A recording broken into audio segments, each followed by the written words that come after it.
All right, welcome in to the Powers on Sports podcast. And again, as it is draft week in Kansas City.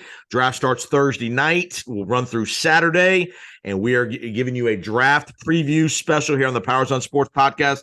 And we've got a great draft analyst for you. Luke Easterling covers the NFL draft for Athlon Sports.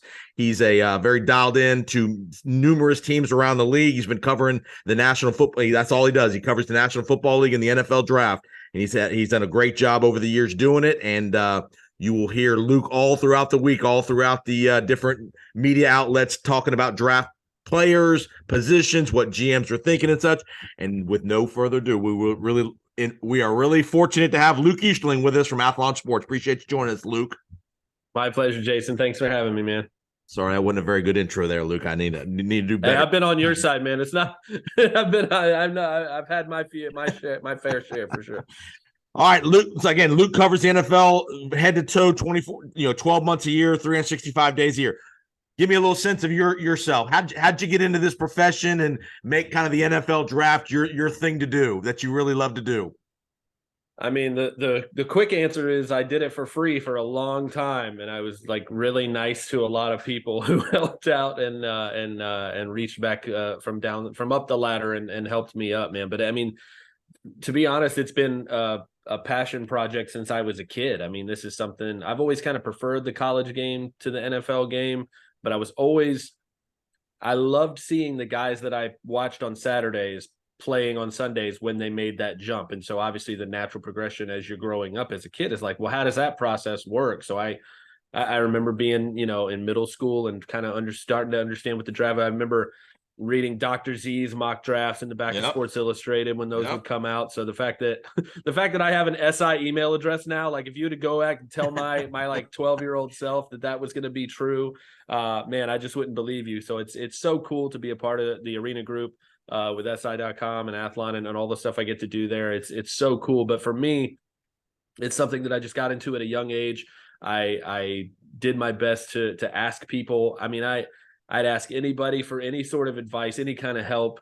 I worked in newspapers when I was younger and got to learn the journalism, capital J side of things. But it was also at a time when, the internet stuff was starting to take over. And so being in that place as that whole industry started to overhaul and change, I feel like I learned so much valuable stuff from the print and newspaper side and got to be kind of on the cutting edge as all that other stuff was changing on the digital side, that it really helped me develop a well-rounded approach to that type of work. So I stayed involved. I was obsessed with the draft every year, and every year I was always trying to look for a new opportunity and again, meeting new people. And social media had a lot to do with that in a positive way. Thankfully for me, meeting a lot of people, making relationships in this business. I think I've written for pretty much every major entity that you can imagine at this point. I've been at Bleacher Report. I've been at Fansided. I've written for Draft Breakdown and Scout and MSN. Like there's so many. I feel like I've had a cup of coffee at like all these different places and learned so many great things that, I don't know.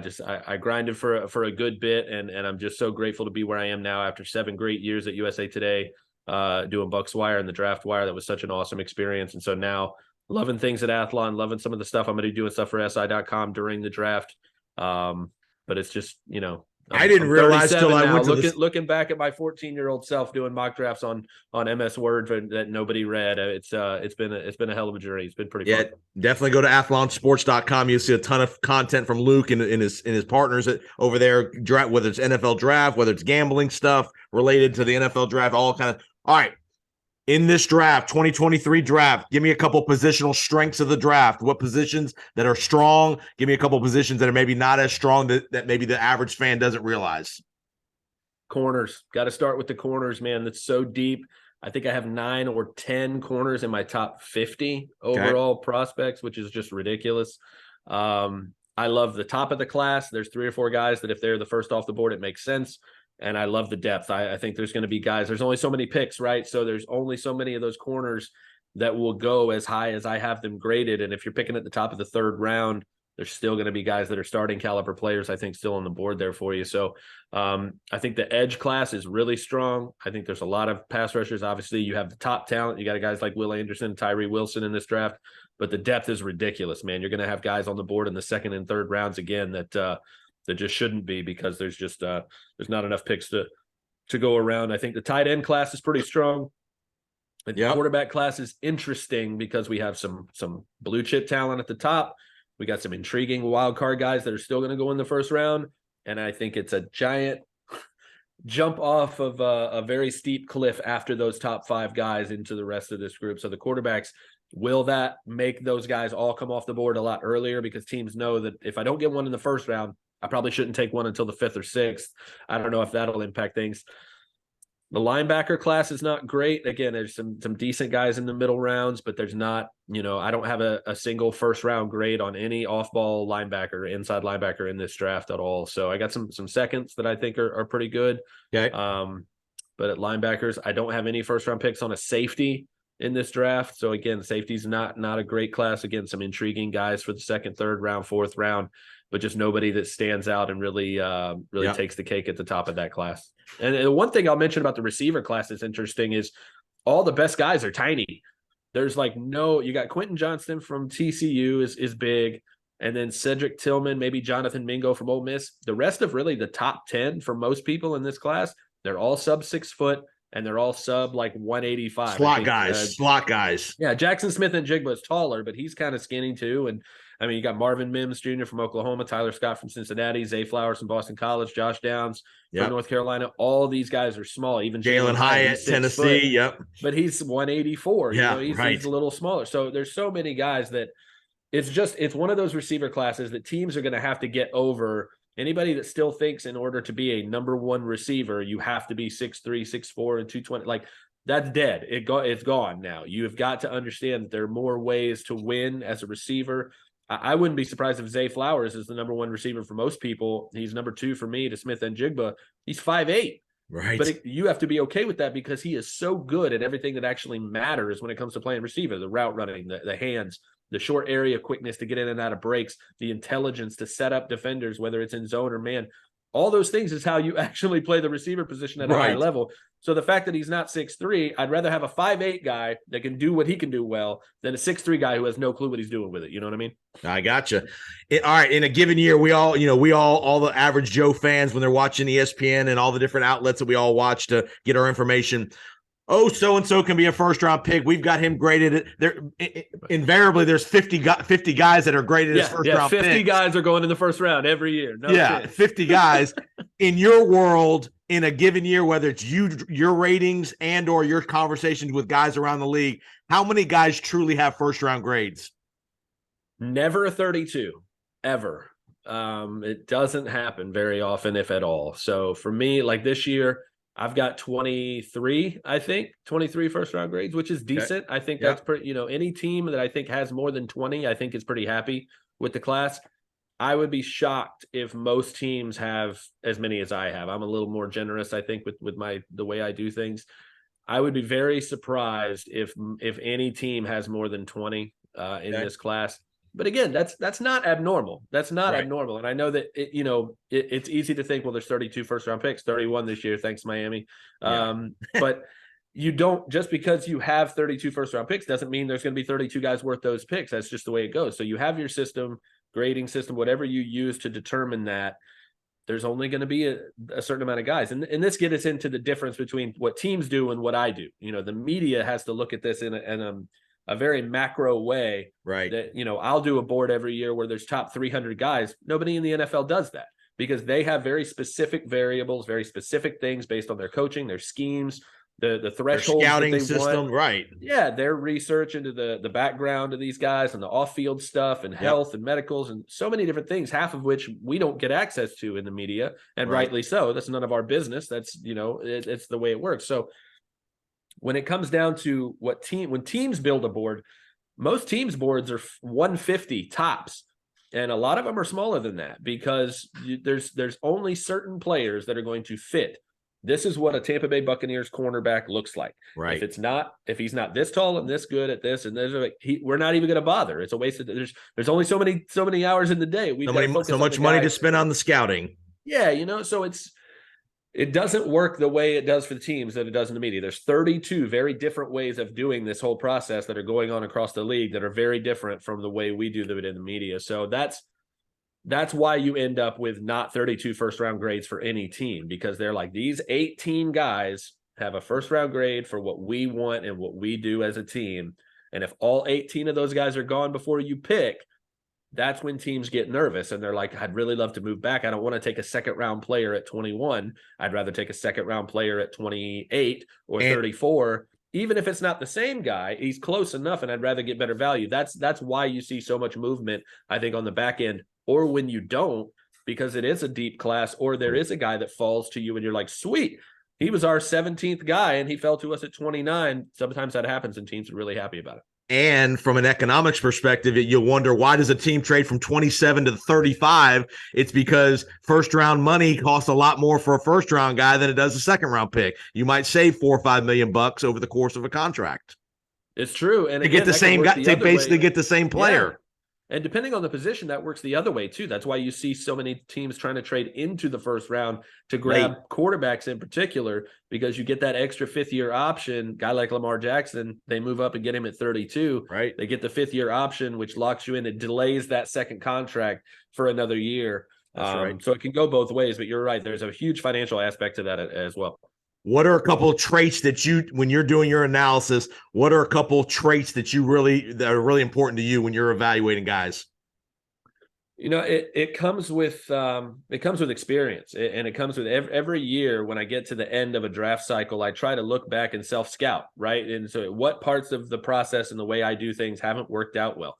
I'll be honest and say back in 2014, there was a wide receiver that I liked, but I wasn't as high on as some teams were, because the routes that he ran in college just weren't complex. It was very 2 or 3 routes, quick hitch, a go ball, jump ball. You're just better than everybody else and you can just jump over them. I was really obsessed back then with, I want to see a complete route tree. I want you to, see all these different routes you're running, this complex stuff. And that lesson, when the Bucs took Mike Evans at number 7 overall, was don't get hung up on that all the time. And really it's one of my core values at this point is don't get hung up on what a player was asked to do in college and let that determine whether or not you think he's capable of more at the next level.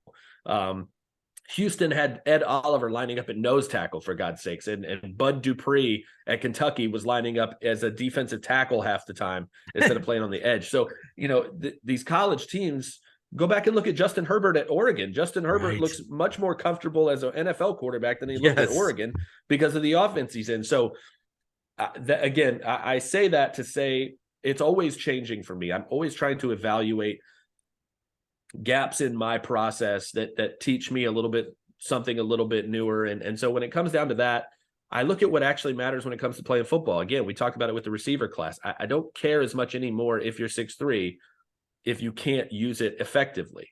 I don't care because we automatically assume, you're a tall guy, you're a jump ball winner. Not always. One of the best contested catch wide receivers I ever watched on film was Brandon Cooks when he was coming out of Oregon State. Right. Brandon Cooks little is guy, tiny. He's small, but he plays bigger than that because he maximizes what he has: competitiveness, leaping ability, leverage, body position. Go get this ball from you. Right. It didn't matter that he was 5'10", 5'11". He played way bigger than that. So a lot of it is just, again, it's real football stuff. The athleticism matters to a point, the intangible stuff, the leadership. And now we're getting into stuff again. As a media member, I don't have a bunch of Zoom interviews with all these different prospects. I don't get into their medical records, and I did not interview their middle school teacher.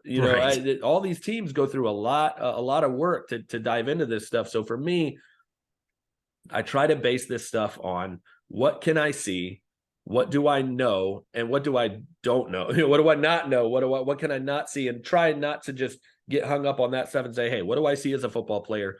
What do I think translates to the next level? Another lesson I learned the hard way was with O.J. Howard.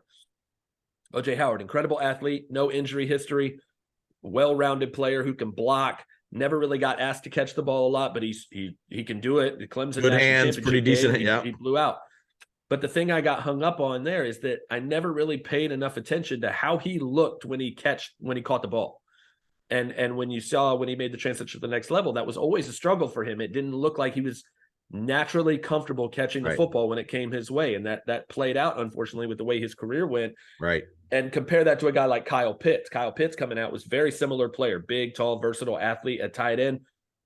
But Kyle Pitts looked like a wide receiver. He looked so comfortable catching the football. Yep. So that's, again, it's isolating things that I missed before and understanding how 3 years down the road, you can look back and say, I misread that. Let me change things. Let me evaluate that a little differently moving forward. Here's an interesting question for you about philosophies of these teams. Some teams we're taking the best player on the board philosophy strategy throughout the draft. Other teams are much more of a need-based drafters.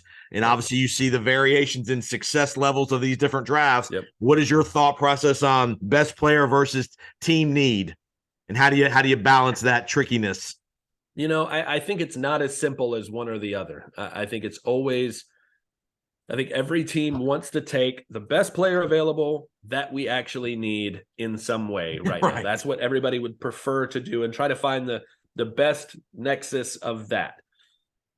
The problem is that doesn't happen all the time. Very often. And what you have to do is, and again, sometimes this is different from where you are as a franchise, right? Some teams have to lean towards need, and some teams can afford to lean towards talent and value, right? Look at a team like Philly right now.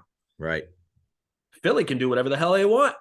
Philly has a top 10 pick they got from somebody else. Philly has a 30th pick. They got a second rounder. What do they actually need?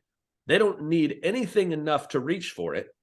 So they can literally do whatever they want. They could take Bijan Robinson at 10. I don't think they will. I don't think that's the way they think from my experience with them. Right. But if they wanted to, why not? Because there's nothing else. They could use some corner depth. They could use another edge rusher. They love to reload the trenches, right? They just take an offensive lineman just because. That's the way they like to draft. But my point is, because where they are as a franchise, their roster is so talented. They have a franchise quarterback they just locked up. There's no spot where they feel like, we have got to do this. So they can afford to lean towards the talent.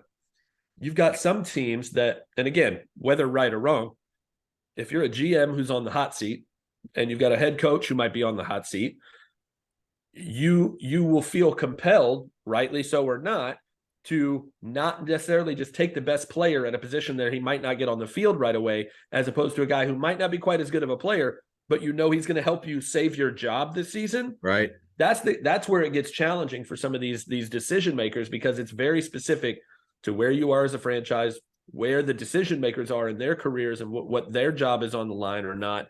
It's just like the rankings. There are 32 individual ways in which this process is approached by these teams.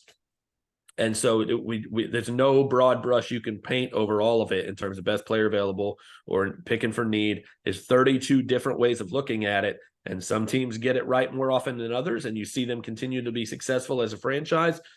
And it's easier to do that when you've had success doing that, because then you can just keep reloading.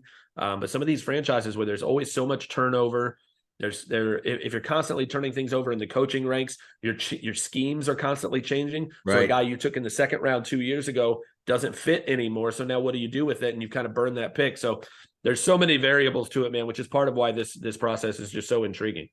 All right, listen to Luke Easterling, NFL draft analyst with Athlon Sports here on the Powers on Sports podcast. We're previewing the NFL draft, which will start on Thursday night in Kansas City. All right, let's go to talent versus character issues. You get a lot of these guys in this draft that have some off the field issues, whether it's just maturity issues, whether it's more indiscretions than we even know about. Because again, the media, we hear some things, but these NFL teams dig very deep into these guys' backgrounds. What is your thought? Jalen Carter's the prime example this year. Top 5 talent. Off the field issues. How do you handle that as an evaluator and as GM of these teams? For me, for the most part, I don't handle it, because so much of it is not something that I can know for sure. So that, it's a difficult place for me to put myself in and say, based on what the news has reported, based on this rumor from this source or this guy, for me to to knock a player down and rank him differently because of something I heard or something that was reported a certain way. I feel like uncomfortable doing that just personally for me. So unless it's something that is like painfully obvious and like factual, that happened. Go back. Yeah, things that we've seen happen in front of our eyes that we're not like, then I'll have a conversation about how to evaluate that and how to compare that. But I mean, if we're going to talk about Jalen Carter, what we know of what happened in that situation is just not something I'm comfortable saying. I'm going to, he's number 2 overall for me right now. I'm going to put him at 12 because of off-field concern. I'm not doing that. I'm not doing that. So, all right, here's what I'll say about Jalen Carter, though.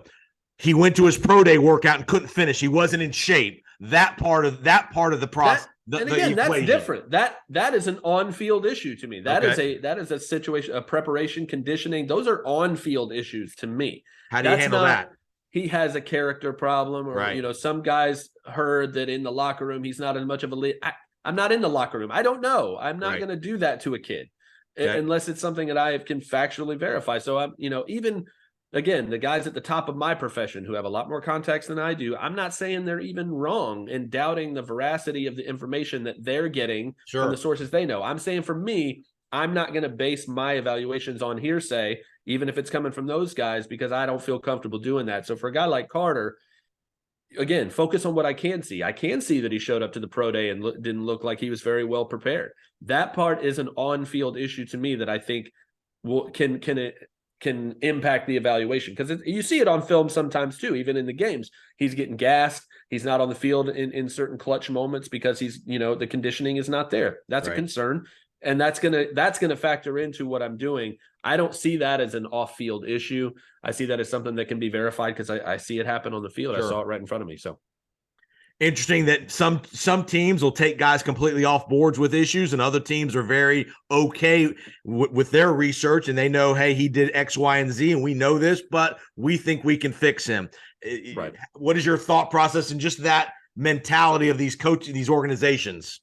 Again, 32 very different ways of doing it, right? And again, a lot of it, who do you have in your building? Do you have leadership in the locker room? Do you have leadership in the coaching staff? Do you have resources organizationally that can help these guys with some of these things that they're dealing with and going through? So if you feel like you have the resources, and a lot of these teams, some of them have a track record. The reason we're talking about Jalen Carter not getting past Seattle at 5 is because Pete Carroll's regime, his experience in Seattle shows, and even going back to USC, that he's able to help guys that need some help and help them become the best versions of themselves on and off the field. We feel like that's a match that makes sense because he's proven to have a success story, in that way. So again, 32 different teams going to have 32 different processes. And again, a lot of that information that informs those decisions, even if it's not research, it's just interviews, sitting down across from a guy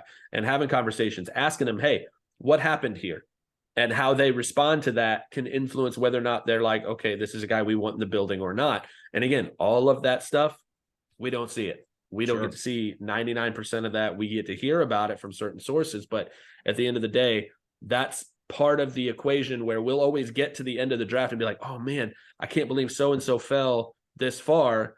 And come to find out he had an ankle surgery that we didn't know about. But teams did. So he fell for a reason because everybody was aware of something that we weren't in the media. It happens all the time. So that's just one of those things you can almost, for the media in retrospect, is something we can only see with hindsight.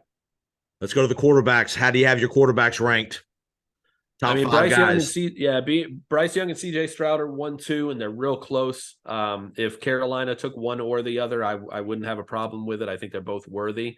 I think whoever that guy is that doesn't get picked first should be picked second by Houston. I'm not sure if that's the way it's going to go or not.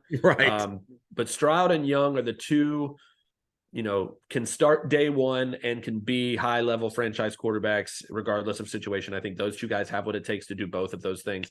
After that, you got a bunch of wild cards. You got three guys that for different reasons are really boom or bust, right? Anthony Richardson is the next guy on that list because I think he has the most potential. I think his athleticism, the arm talent, and I really don't think he gets enough credit for his pocket presence, his ability to maneuver in a messy pocket, stay poised, and still make a throw down the field. He's not just people see these quarterbacks all the time, like, oh, you run a 4.3, so you must take off and run every chance you get. That's not Anthony Richardson. The tape does not say that at all. He's very comfortable being patient, maneuvering in the pocket when it's messy, and still throwing the ball down from the field. pocket. Yeah, he's very good at that. So I don't want people to get, I don't know, some of these narratives just get out of hand sometimes with a certain type of quarterback, and people think, oh, this is the way it is. It's not. Anthony Richardson is a really good pocket passer. He's very comfortable in the pocket. Needs to be more accurate, and you need to have more experience. You'd like to see more experience, but you can't get that if you don't have, he is what he is. So he's the guy that I'm most confident in. If I had to take a risk at quarterback in this draft, he's the guy that I'm saying at least he's got a chance to be special because of those physical traits. And again, because I don't think he gets enough credit for in the pocket. After that, Hendon Hooker is the next guy for me. And it's just because the only reasons we're having a problem with him is he's 25, right? And he's coming off a torn ACL in November. Maybe you're concerned about their offense at Tennessee because it is kind of weird. They run these really weird wide splits where they're stretching the field like crazy, and it kind of makes things as easy as possible on the receivers. And it's not that the offense didn't ask him to make a bunch of different full field reads. It's, as he put it, it's not my fault that they can't cover my number one. Yeah, that's what his response was at the combine. Somebody is like, you concerned about the reads? He's like, it's not my fault they can't cover Jalen Hyatt, and he's wide open the first time I look at him. Like, I'm not going to look for number 4 just to make you guys happy. So maybe you're concerned about the reads in the offense. But for me, when he was healthy, I mean, he was the Heisman front runner for most of the season. He was dominating. Go back and watch that Alabama game and tell me that guy isn't a franchise quarterback. So if we're talking about he's 25, so what? 25 is the new 20 when it comes to quarterbacks, because you're going to give him a new contract at 29, 30, and he's still going to be play another 6-7 years probably. He can play 6-7 years. So I'm fine with that. So it just comes down to the medicals. As long as he's healthy, I take him ahead of Will Levis because I think he has more potential, and I think he's got a higher floor even if he's healthy. Levis is the hard one for me, because you see a guy who, off the bus, as they say, looks like an NFL quarterback, right? He's got the size, the strength. He's a tough guy. He's a competitive guy. I think coaches will really like that type of guy. And he's got obviously a rocket for an arm. He's a pretty good athlete too. He can move, he can run, but just the consistency, man. I mean, we wanted to see, he couldn't get ahead of Sean Clifford at Penn State to start with, and then he ends up at Kentucky. Yep. 2021 had some flashes, and you saw some potential, which is why everybody was talking about him, but he was really inconsistent with the accuracy and the decision-making. And you were like, okay, 2022 is his chance to clean all that up, right? And to kind of progress into that franchise quarterback. It didn't happen. He was very much the same guy. I know he's banged up a little bit. I know he lost some talent on the offense, so he's working with a lesser of a supporting cast there, but you just didn't see the progression that you were hoping to see from Levis. And you kind of wonder, can he make that progression at the next level when it didn't happen in college? I think, again, some of the physical tools are there. I don't know. I don't know about him enough. He's the guy in that top 5 that I'm least comfortable with. If I come out of this draft spending my top pick on a quarterback, and he's the guy I'm most uneasy about. What are we're recording this on Monday morning. Between now and Thursday, I would assume most of the boards are set. Most of the research has been done, all the, stacking of who's positioned where. What are GMs doing around the league these next 3 days? Are they mapping out the scenarios of what if this happens? Who do we call to maybe move up, move down? What are GMs and organizations doing in these 3-day period here? I mean, we all saw draft day, right? They're talking about pancakes and birthday parties, right? They're telling stories about guys not showing up at birthday parties. That's what they're doing. No, it's a lot of procedural stuff now. It's a lot of, this is how we make the call. This is what we're doing. This is what you're in charge of. These are going to be the conversations we have on the board. They go through all the different mock draft scenarios. This is probably a time when they're going through last minute. Hey, if this is the way, let's take Tampa Bay, for example. If the top 18 picks go this way, what are we going to do? If they go this way, what are we going to do? What are we going to, and Jason Light said this word for word the other day. They go through scenarios with what are we comfortable with giving up to move up to this pick, that pick, that pick, that pick. So that's all done when you get on the clock and you get in the moment. You don't have to think about it. If somebody offers you and says, hey, move up to here, if it's within your range, you make the deal and you move on and go. So that's all of those I's are getting dotted. Those T's are getting crossed this week. And you're just hoping that nothing bad happens at the last minute. In terms of the prospects, you're hoping everybody stays safe, healthy, and out of trouble, and is because at the end of the day, I think everybody's rooting for everybody in this, right? Everybody wants everybody to fulfill their dreams and be happy and succeed and all that. So I think GMs, again, just dotting the I's, crossing the T's, trying to make sure they're prepared for every eventuality they can be, because obviously chaos ensues on draft week and you want to be as prepared as possible to respond to it in real time. And I think that's what they're trying to focus on these last few days. What do you think's the pivot spot in the first round, as far as especially the quarterbacks? So what spot in the round do, if a certain guy gets past this point, does everybody's antennas go up a little bit? Maybe people that are in the bottom half of the first round. I think there are multiple inflection points, right? The first one is at 2, because a few weeks ago we felt like it was Young and Stroud and Young. Now it's definitely Young at 1. Yeah, and we have no clue at 2. Right. So 2 is we thought it was 3, right? We thought it was quarterback, and then whoever wants to move up with Arizona at 3 to get ahead of Indy, to get whoever the next guy is. Feels like that's not a sure thing anymore. So 2 is the first one. After that, I think it's probably 8, because you've got the Raiders at 7 who could go quarterback. You really, Seattle and Detroit are intriguing quarterback spots because they have their veteran guy, but you could see them taking a Richardson. Right. You see them taking maybe a Levis if they want to develop a guy for the future. And they can afford to do that because these are playoff teams that are picking that high because of someone else. So they can afford that, right? So, back to your comment about the luxury of need versus best player. Exactly. You always need a franchise quarterback of the future. They have one now, but they don't have one for the future. And so you can take that guy if you want. And the next one is 11. 11, if Tennessee is still at 11 and there's a quarterback still on the board and they take him, then, I mean, those 11, 12, if the Texans don't go quarterback at 2 and Hooker and or Levis is there at 12, maybe they take him there, and then all 5 quarterbacks are gone.